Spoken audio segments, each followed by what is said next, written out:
Hello and welcome to Business Today. I'm Siddharth Zarabi, and today on the show we are picking up one of the most important topics for corporate India, which is sustainability.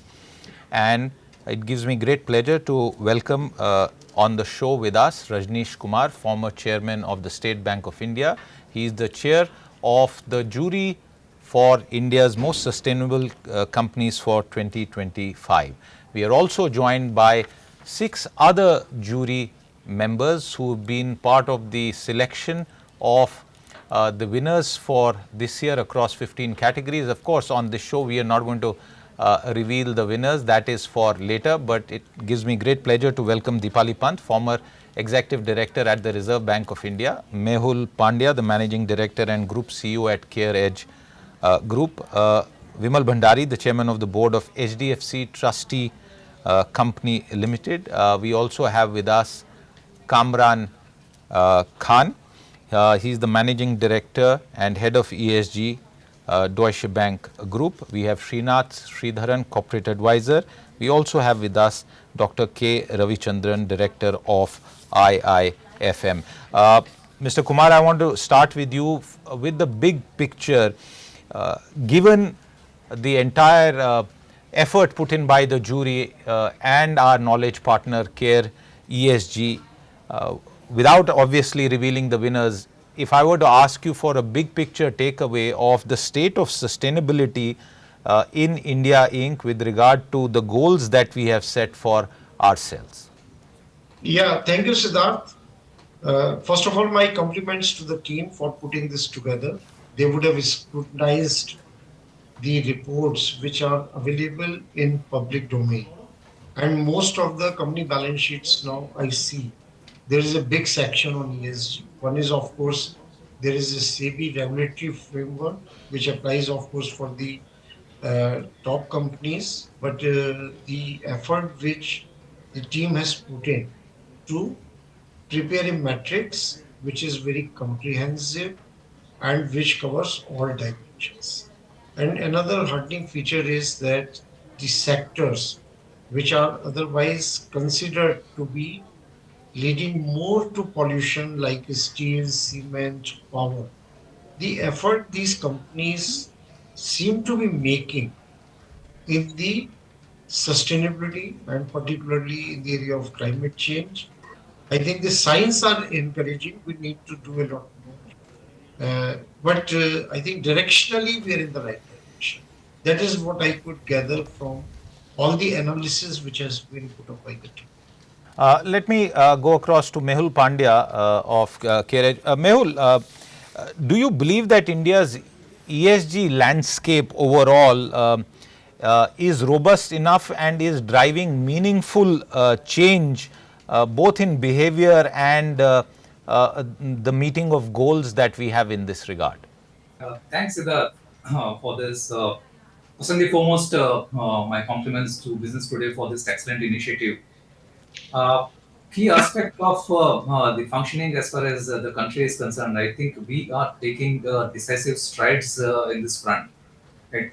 Irrespective of what many other countries could be doing, if we were to look at this entire journey towards sustainable growth in India, I think the government of India has been completely focused on this. The net zero emissions target, which the government has set for itself, that in itself is an ambitious target. And considering the fact that as a fastest growing emerging economy, if we are still remaining committed to sustainable growth, that in itself speaks volumes about what our thinking and our actions are likely to be for the future. If you look at the renewable energy capacity creation in India, I mean, we are talking about 500 gigawatts by 2030. We are close to around 235 to 250 gigawatts by now. So there is indeed considerable progress which has been made, and we are going towards that. Getting complemented that by certain regulatory actions in this regard. I mean, we became the first country in a way to have some kind of sweeping ESG rating regulations. If I were to talk from our industry, I mean, the capital market regulator came out with comprehensive regulations in this regard. And juxtaposing that against the BRSR requirements, disclosure requirements, I think we are making that aspect abundantly clear. But once it is imperative as far as the companies to disclose on their actions, the onus gets transferred in terms of ensuring that more and more things they are starting to get done. So, a combination of all these factors, I think, as compared to many other countries, including the developed countries, India has made decisive. India has taken decisive actions and concrete steps for achieving those aspects. I think our commitment coming from Government of India and getting translated to the commitments from India Incorporation, the entire corporate sector, is phenomenal. And I'm quite energized as an risk assessor and an ESG rating assessor to note this progress. And I think we are in the right direction. Absolutely. Deepali Pant, coming to you, and the question I have for you, is sustainability still seen as a compliance requirement effort, or do you think from your standpoint it is core to business strategy across companies in India? Well, first of all, I'd like to congratulate you, Siddharth, on this initiative, and it points to the fact of how seriously we take sustainability in India. And so it's a core issue across all businesses. It's not merely a compliance requirement. The compliance requirement is just to create greater sensitization towards it because it is, you see, the only renewable resource which all companies have, which we have as tenants of this planet, is the planet. So we have to think of legacy issues. We want to create a livable planet for the future. So we need this balance between human activity and nature. So it is essential to prioritize sustainability for all the companies to mitigate environmental degradation, promote public health, foster economic sustainability, and the conservation of air, water, forest cover, wildlife. All these things are very essential, not just for mitigating climate change or reducing the carbon footprint, but to enhance the general quality of life, foster social equity, and the companies would also not be successful if we were not doing this. So I greatly appreciate the very fine distinctions which you drew for the jury to determine the winners of these events. I'm coming to our other jury members, and I'll go across the panel in that regard. I'll come to Vimal Bhandari first. Vimal, what do you think are the biggest internal roadblocks that companies face when integrating sustainability across their entire business operations and across the departments and verticals? You see, one of the biggest challenges which companies are facing is setting the processes for the entire value chain, the internal processes, because where you're dependent on external parties, some of them are not fully up to speed. But the impetus and initiative from most of the larger corporates is very profound. And we are seeing a percolative effect of that even on some of the suppliers and customers. And I think as the process continues, as the big companies become the agents of change, and as the smaller companies start embracing, and as stakeholders and the government start emphasizing the need for sustainability as part of your key constituent when taking a decision on business strategy, I think the overall framework would become a lot more robust. It's work in progress. We have made good progress as a country, as a society. And moving forward, I'm very optimistic that this will only accelerate and deepen as we move forward. I want to go across to Kamran Khan now, who I introduce once again, MD and Head of Sustainable Finance for APAC, Middle East and Africa at the Deutsche Bank Group. Kamran, in terms of the availability of finance, how would you describe the picture right now? We have had this discussion in the past, but if that question were to be put across by the general observer, that how much finance is being committed and available for sustainability, what would you have to say? Thank you for the invitation to join this fantastic jury. Let me just answer your question in two ways. One, when we think about specifically India, what we are really talking about is sustainable finance that is value accretive and also impactful.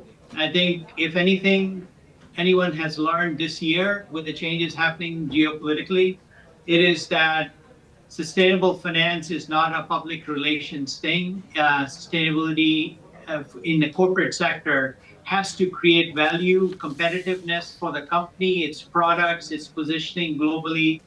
And then when we break that up, and if you do that, there's no shortage of financing that's available to you, both for domestic borrowing or for foreign exchange borrowing.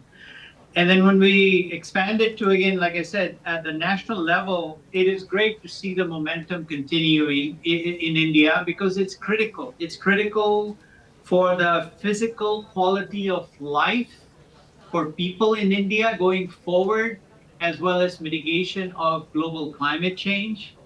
It is important for job creation in terms of the new types of jobs that will be coming around in this global economy and the growth of Indian exports, ability to create cost-effective, sustainable solutions and technologies. That's something India is very well positioned to do. And then finally, India's global leadership in the world as a responsible country that is leading on key issues that are important for the globe. So I think on all different angles, it is fantastic to see the momentum continuing. India has already done so much better than most countries on renewable energy capacity and so on. It's just a matter of making sure that we have a steady and measured approach to implementing different requirements or regulations that are not obtrusive. They're not, inhibiting economic growth, but actually enhancing the global profile of Indian companies. Dr. Ravichandran, I'm coming to you, and in addition to what you might want to say so far that's been discussed, I want to really add this question for you to answer. The space of public-private partnerships in terms of the green transition, do you really see scope for that to accelerate the transition even further? Yeah, at the outset, I express our congratulations to Business Today. The efforts you have put in reaffirm our belief that sustainable business is not a contradiction, it is the future. I thank the chair and the fellow jury members for their participation. Public-private partnership is an important issue, and transparency and transition are the need of the hour in addition to the sustainability score. The sustainable development and sustainability management are the key sectors, and these sectors are going to stay. And if you look at the business, the transition is complex but capital intensive. It is not linear. You need to have some leap of faith. These companies we have evaluated today have taken that leap and they are bringing others along with them. So this shows that more and more companies are practicing the sustainability principles, the ESGs in their domain. There are a lot many things needs to be done. If you look at the greenwash, that one area of concern, but it is slowly improving. So public-private partnership is the key where government play a major role in providing the right kind of policy inputs for the industries to grow. We at the academic institutions, we want to promote more and more leaders and managers to take care of this sustainability aspect in the corporate and governance sector. So IIFM is one institution which has come out with sustainability management at MBA level. We are also rolling out the sustainable finance course from this year's onwards. And we are also rolling out sustainable development. These three areas are really needed for the industries, the public, and the government to grow. And I am sure India is leading ahead. And whatever step we are taking as of now may be appearing as a small step, but it brings us very close to the shared vision of resilient, inclusive, and sustainable world. I am sure our corporate sector will adopt sustainability in their domain. Thank you. Srinath, I want you to step in and answer a broader question, and which is, what is really driving ESG adoption and sustainability across Indian companies? Is it investor pressure? Is it some other lure? Is it heartfelt change, or just balance sheet dressing? A tricky question, Siddharth. But I think my usual candid style, I think if regulators, if SEBI had not asked for disclosures, I don't think corporate India would have come with the granular disclosures it has started making. So I think I would first want to thank SEBI for saying that the listed entities need to disclose how they're performing in sustainability. That's one. But having said that, I think ESG as a formal framework, when UN rolled it out 2005, is only 20 years old. Does it mean India as a culture did not have ESG? Not at all. India has always had ESG in various forms and fashion. So how do we adopt it in our midst in business models is what now we are struggling with. The challenge that we also have to look at it from the broader framework, will this scale up? Is India, I mean, we very rightly politically took a decision to shift our net zero goal from 2050 to 2070 for the simple one that we need to also have an effective mitigation as well as transition plan. We have 1/6 of humanity, but we don't have 1/6 of global wealth. I mean, that's a reality. And also that we can have a plan B for everything else, including businesses, but we don't have a planet B. So, which means how do we actually have the ability to attract capital today? I think if you look at whether it's SEBI or IFSCA or RBI, almost everybody is working together to figure out how do we attract both global capital and domestic capital, which means that sooner or later we are going to see more and more norms around hybrid finance or embedded finance. How do we co-mingle them together? And two, if you look at the recently announced climate taxonomy as well, there's an encouraging sign saying that how do we almost harmonize regulations across different sectors without any gaps. Let's remember that capital always goes to it's almost like water flow. It will always go to the easiest path available, which means as a jurisdiction, India will have to make it far more easier for money to come in and also for money to go out of the country. The challenge that we're going to have is how granular details, disclosures, and governance norms that we will do.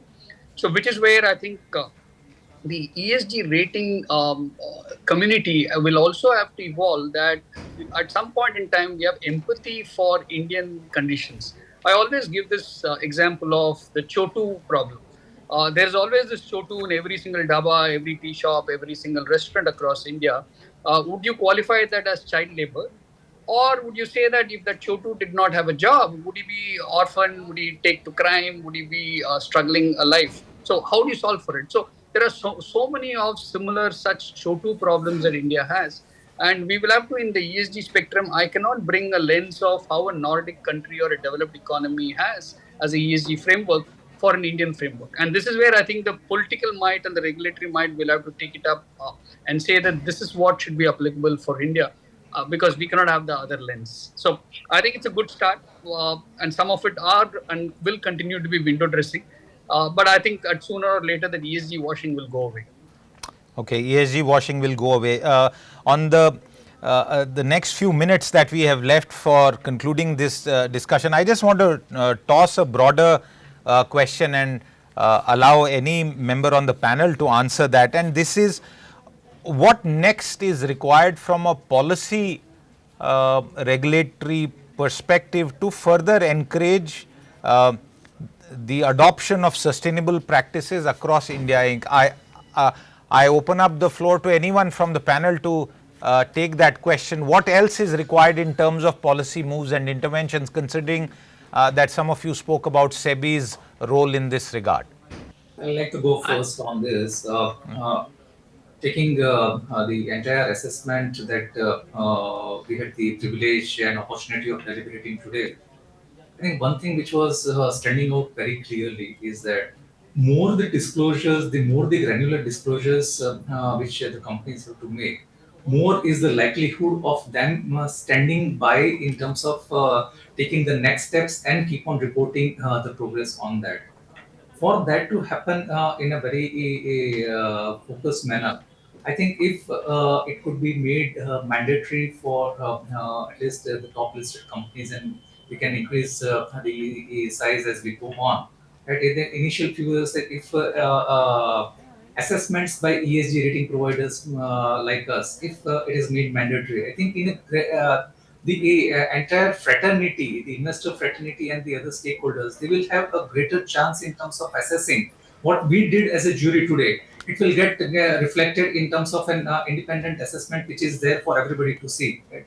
That in a way would be leading in terms of much better practices and the intent getting translated into the core actions which will be getting in a way assessed by independent agencies. If this kind of measures that could be taken, right, it will be going a long way in terms of ensuring that the sustainable discipline in the country, right, that gets instilled as far as the core activities are concerned. Not to say that the things may not be getting done today, but it will be a greater, it will be providing a greater impetus to this entire concept. All right. Any I other mean, comments? Yes, go yeah, ahead. just yeah. So I think the one major issue is that we have to break India corporate sector into two parts: the top 2-3,000 companies and the balance of India. The top 2-3,000 companies have both the financial, managerial, and access resources to become the early agents of change. For the balance, I think the government will have to think in terms of what capital they can provide through a fund structure which they fund, so that they can do the migration from into a more sustainable business model. Right now, their own survival is so difficult that these things become very difficult for them to think and plan. There's lack of resources, lack of awareness, and lack of infrastructure for them to even implement it. So, as Mehul said, the top 2,000, 3,000 companies, they will be able to do big agents of change, but we need to, and the government needs to come with a policy framework on how to help the balance India, which are the small, mid, and mid companies. I'd like to say that we need greater regulation, larger oversight, macro oversight, and also the adoption of voluntary adoption of best practices, because that would help go forward with this agenda, which is not only an agenda, it is vital for the survival of a planet which we are tenanting and a legacy which we need to leave for the generations to come. So this is very important. So I think one point I would want to make is just to take on what Mr. Bhandari said, the MSME and the nano enterprises, which are the bulk of it, is there. I think they're clearly the compliance cost is also very high. I mean, every time we bring in a new regulations or a rule, the cost of compliance becomes onerous for them. So at some point in time, we will need to also create some kind of DPI. I mean, if we can have a UPI for payments, can we have a kind of a DPI for compliance for around these? So that they don't need to pay for any of those. That's one thing we need to do. Two is also, I'm very mindful of anything that we regulate, because we almost have a very obsession with regulation and we overcomplicate things. As Deepali ma'am said, can we make it far more voluntary? Can we also take it to grassroots level governance, panchayat level? India is all about its villages, and India is also about its pin codes. I mean, we can't just do regulations around the top 10 cities. So how do we take it to the bottommost governance layer possible? And at some point in time, can we link it to even the ability of such municipalities to raise finances for themselves, municipal bonds and all that, make it easier for them to raise if they are making things easier on the ground? I think that will be a true test for the municipalities as well. Otherwise, we are going to have a national policy, but at the state level or the ward level, there is no actual execution of any of these practices. And that's something that we have seen. The devolution of authority has not really moved on to most of the municipalities and the wards. And that's a challenge. If you don't break, climate finance will struggle, because the corporates would, the top 500 or 1,000 corporates would be able to raise climate finance. But probably some of our municipalities won't be even eligible for climate finance.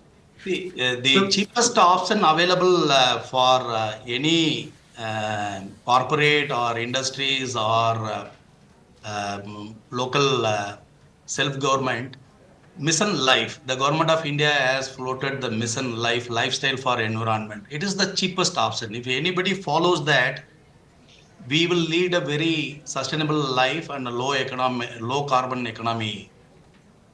So we need to adopt this mission life at every organization, particularly at the industry level. Mass movement is going on not only in India but in other parts of the world.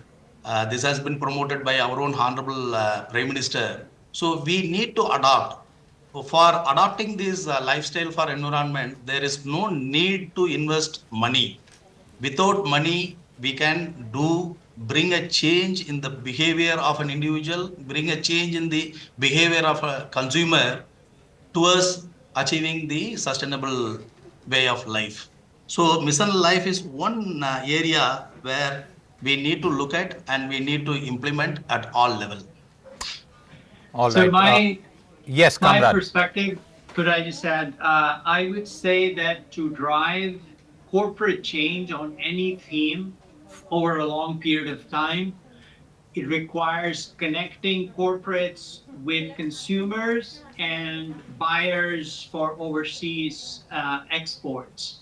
And the way the government can do that, I think the next phase should be focused more on transparency and disclosure, not just at the corporate level, but also at the product level. Now, you look at right now, most of the buying demographic, they look at how many calories a particular soda can has, how much carbohydrates they are taking. Imagine if we could provide that kind of transparency on what was the carbon intensity of production for such a product and so on.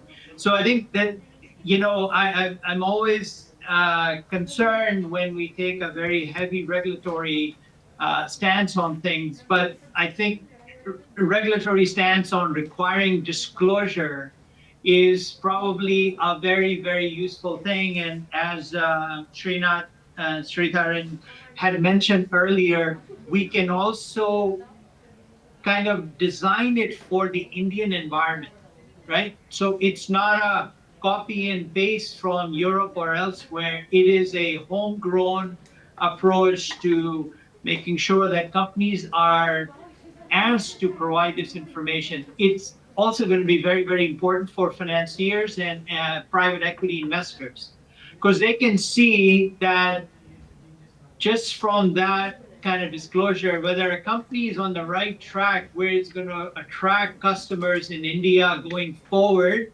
or is it going to go the wrong way and have its cost of capital going up?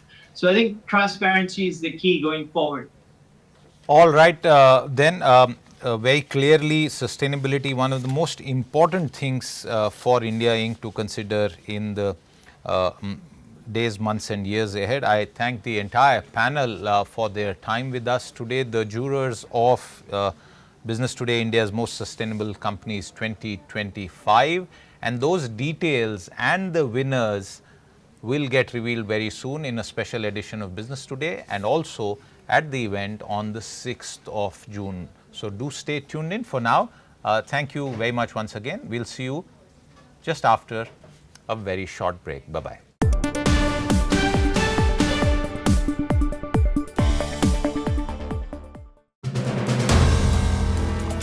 If you like the video, do like, comment, share and subscribe.